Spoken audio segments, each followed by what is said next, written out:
It's a beautiful Sunday morning, and we're about to do some rehousings here. I know I haven't been very active on YouTube lately. I teach, and this is my busy time of year. I'm writing a lot of reports and things, so it's probably going to be some gaps in between videos between now and June when I get out, and then the summer it'll pick up a bit. So I apologize. I know some people have sent me some messages asking if everything's okay. Everything's fine. I'm just really, really busy and having a hard enough time just getting the husbandry done without taking the time to do the videos. However, I've been planning this one for a while. I picked up some more of the Exo Terra breeding boxes.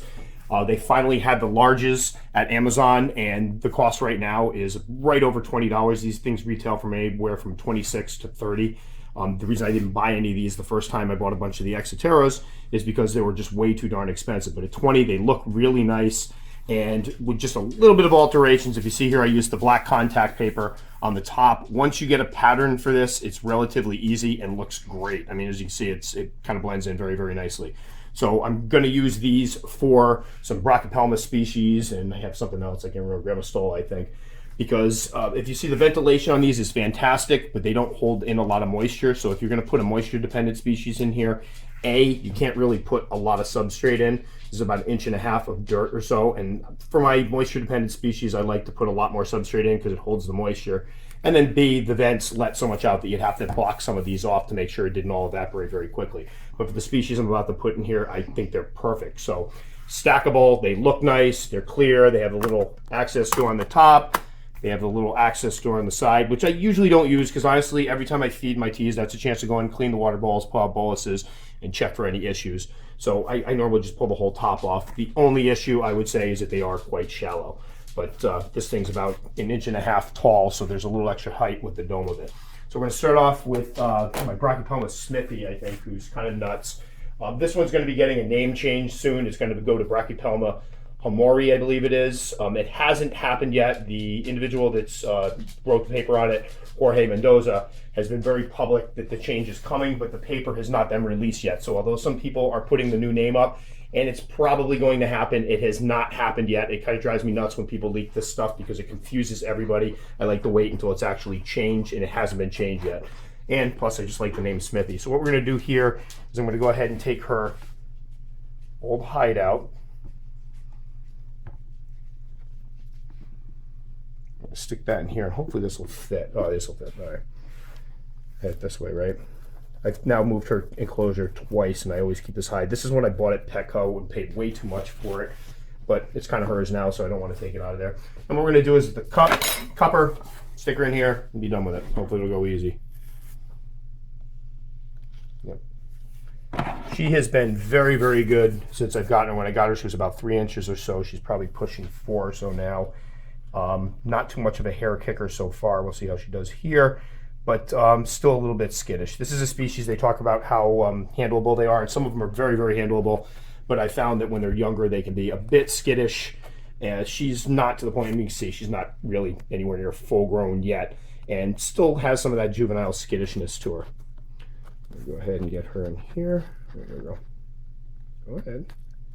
Next one we're doing is very skittish. I wouldn't even put my hands anywhere near her.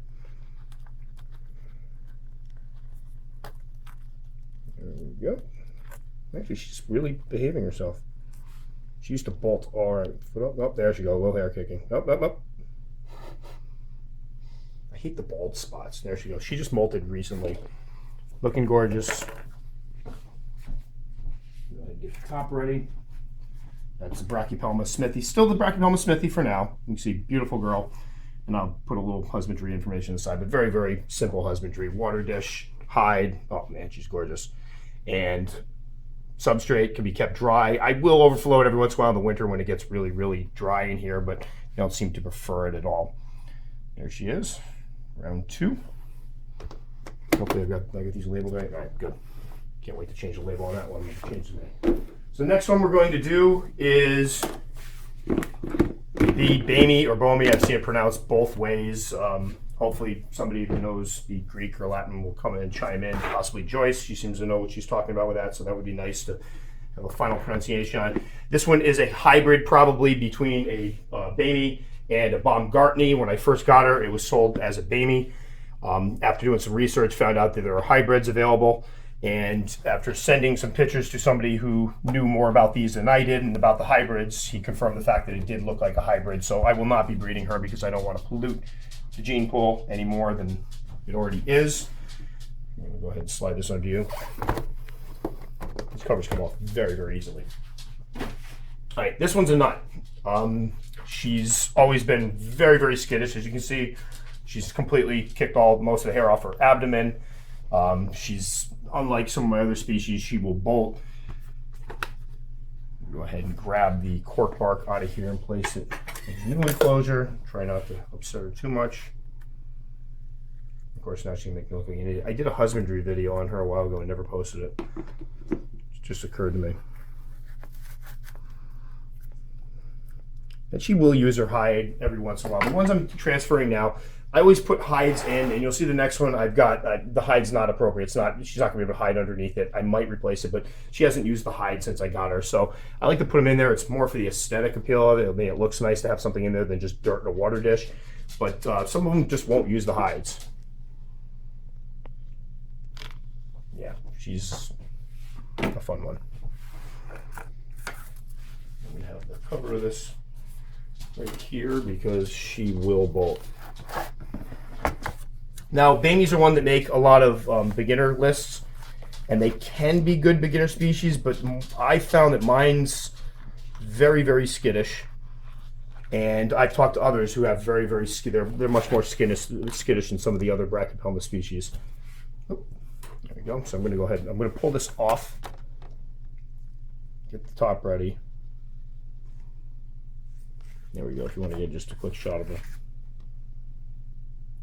And that's a brachypelma, boehmei or boehmei. I believe I looked up and I said boehmei, but I could be wrong. Baumgartneri hybrid. And she is done. This is a species that I found that if you moisten the corner of the enclosure, they seem to appreciate that. I keep the majority of the substrate dry, but I will overflow the water dish every once in a while. There we go. Number 2. And she's right in a low hide. So she's one of the ones that does use the hide. And then number 3 is going to be my Grammostola iheringi. Now I'm going to put in this piece of cork bark as a quote-unquote hide. I'm going to probably replace this. I have another round in the garage I just haven't cut up yet. But she never hides, so it shouldn't be that much of an issue.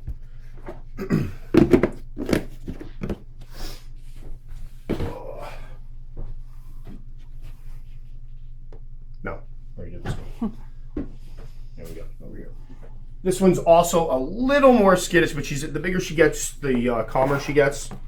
She's been nice. I'm going to stick her water dish in afterwards. I was supposed to refill a water bowl today, but I'll go ahead and do this. So this is the Grammostola iheringi. I love these guys. Just beautiful Grammostola species, very fast growing. This one's calming down a bit in her old age. She was rather, I'm going to wash this out before I put it in. Rather skittish to start, but she's slowed down quite a bit. These guys are fantastic eaters, especially it's just you're not used to seeing them. Grammostolas stalk prey, and these guys will definitely stalk the prey. Oh. There you go, bro.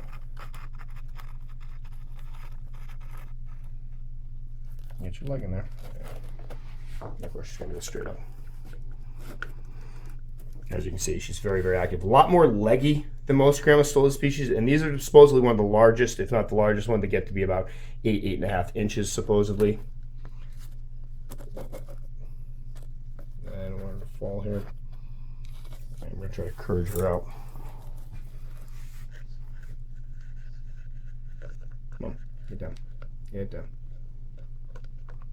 I bet you I'm going to get back to painting, and I'm really going to limit the loss of this brush because I've totaled it. No, come on.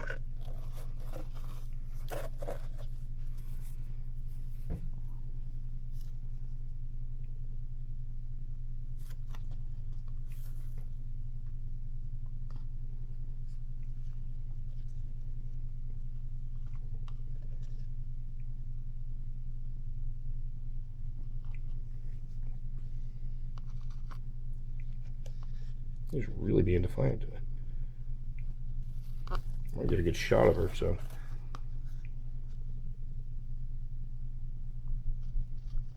We're gonna go out.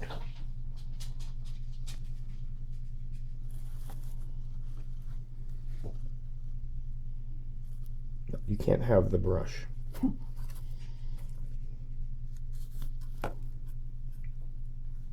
I have the brush back, please.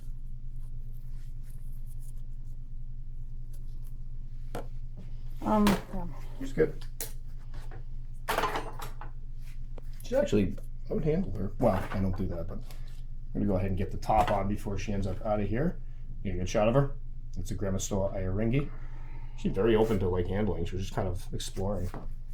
She's quick though, and just make sure she legs not in there. That it's kind of in there, so I'm just gonna set this slightly on top and then poke her leg.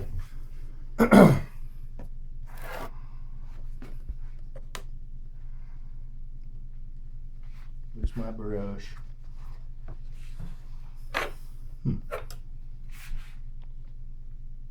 There we go. Oh. Yeah, there we go. All right. Grandma iheringi. I love these guys if you can get a hold of one. The prices, when I first got into the hobby, I didn't see them as much. And I think people must be breeding them because they're popping up quite a bit now. But gorgeous spider, and just not like your normal Grandma Stola. They're much faster growing. This one's already molted 3 times since I've had them. I only had them for about 2 years. And you want to peek in here with the light. The coloration is just amazing. The body is like a dark bluish color, and then they have the red CD on the abdomen. Just really gorgeous species. There she is. So there we go. 3 down in the Exo Terra breeding boxes. I'm going to order some more of these for folks that are looking for them, that have been, eyeing them and maybe didn't want to pay $26 to $30 for them. Amazon right now, if you have the Prime, it's free 2-day shipping, and they're about 20. I think it's like comes up to about $21 after tax, which is, I think, really good deal. As you can see, they stack up really nice. And for those who have been asking for me to do a tour of my tarantula room, one is coming. It's one of the reasons I haven't done one is because I've been trying to move a lot of these guys into nicer cages, and I want to kind of get those cages on film as opposed to just having some of the ones they're in now. So that'll be coming very, very soon. I just bought a bunch of these, a bunch of the mediums and a bunch of the smalls, so I'm guessing in a couple weeks or so I'll be able to post that video. So here we go, 3 of them all transferred, great species, all 3 of them can make really good beginners. Just know that the last 2 that I did, the iheringi and the boehmei, can be a little more skittish than your normal beginner species. So all set.